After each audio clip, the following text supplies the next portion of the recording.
Querete opantes, emi anipsios Leonides. I'm cousin Leonid, and today we're going to go through another verse to show us something about New Testament Greek, Koine Greek. Okay, so we're going to go through that, and sooner or later I'm actually going to carry out my promise and to continue going further through each of the verses we're going through at the moment, so that we have something more to deal with and we can look at chaining a few passages together. Okay, but until then, let's just have a look at what we've got today. So we've got 6:1, okay, and this is actually most of the ones that we've looked at have been fairly famous, but we've got one to deal with today. So let's go through that and then let's talk about how it's generally translated. Now, this is not me being annoying or prickly and saying that the people who translate it in the translations in the, say, the Pew Bibles or New Translation or anything like that, or King James translation, are wrong. Certainly not. But let's just have a look at what it should literally mean, and then we can talk about how they get to their other translations. Okay, so let's read through it first. Okay, so we've got the capital letter to begin with, and as we said, that's not unusual. Not unusual for the beginning of sections, or, yeah, usually beginning of sections, or sometimes beginning of verses. Although I'm looking here at my copy of the New Testament and seeing that verse 3 is the beginning of a new sentence but has a small letter beginning it. So probably being of sections. So we got pros echete ten elemosunen humon me poien emprosthen ton anthropon prostotheathenai autois. Okay, so let's go through that. We haven't got a great deal to go through today, and it shouldn't take us too long. I have said that on a couple of occasions, and it's gone for almost 20 minutes, but that's usually because I've decided to do something else in the meantime. So rather than explain minutiae in great detail, I'll refer to other videos that I have done or will do in the future. So let's have a look.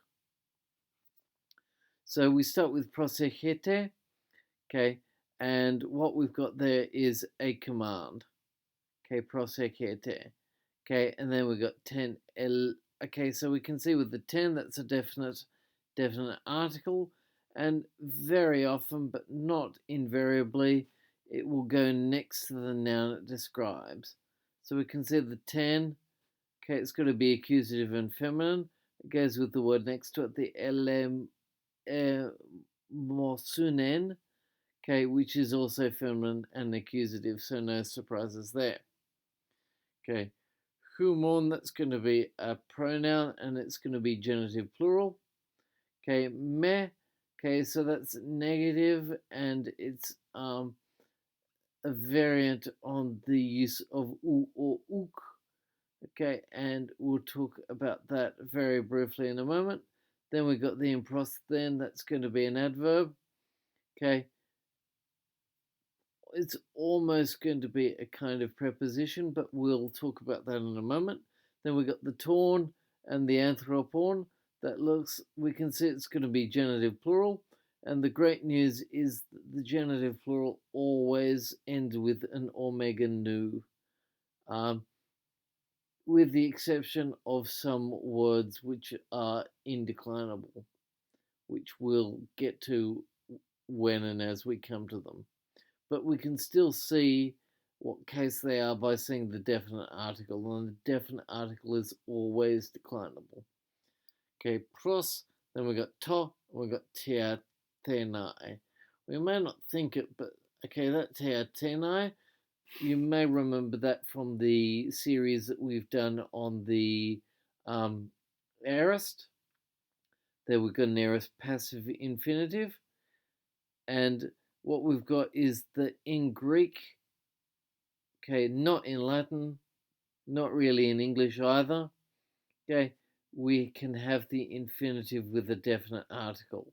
And the infinitive is always seen as a neuter noun. Okay, so we could have that in the genitive as well, but we don't need to because that's not what's going on here. So we've got the pros beforehand. Pros takes the accusative. It can take the dative in certain circumstances, but it's going to take the accusative here.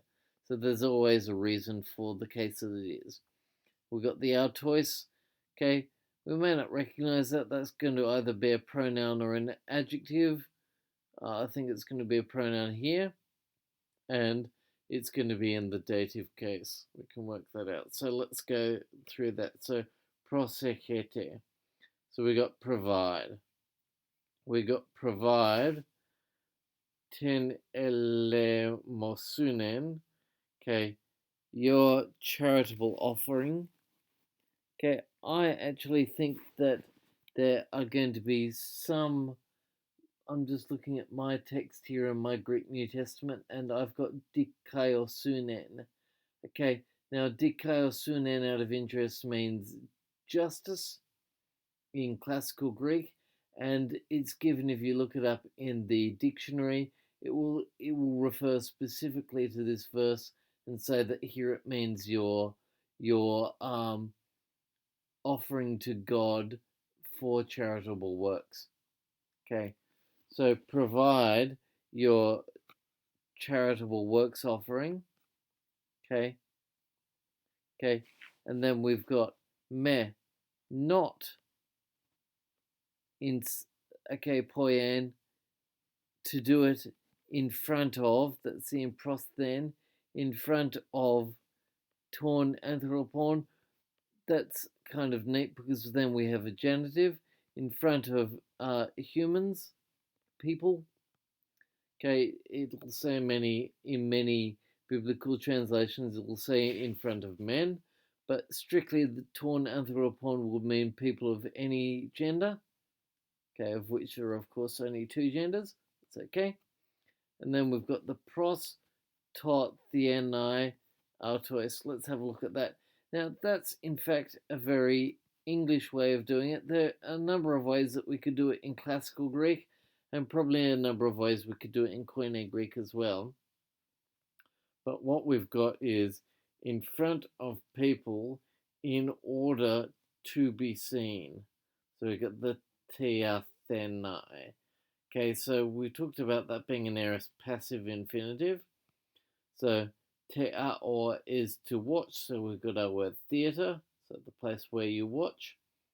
Okay, so it's not in order to watch, it's in order to be watched, in order to be seen. Autois, by them, meaning the people. Okay, so that bit again, so we've got provide your charitable offering.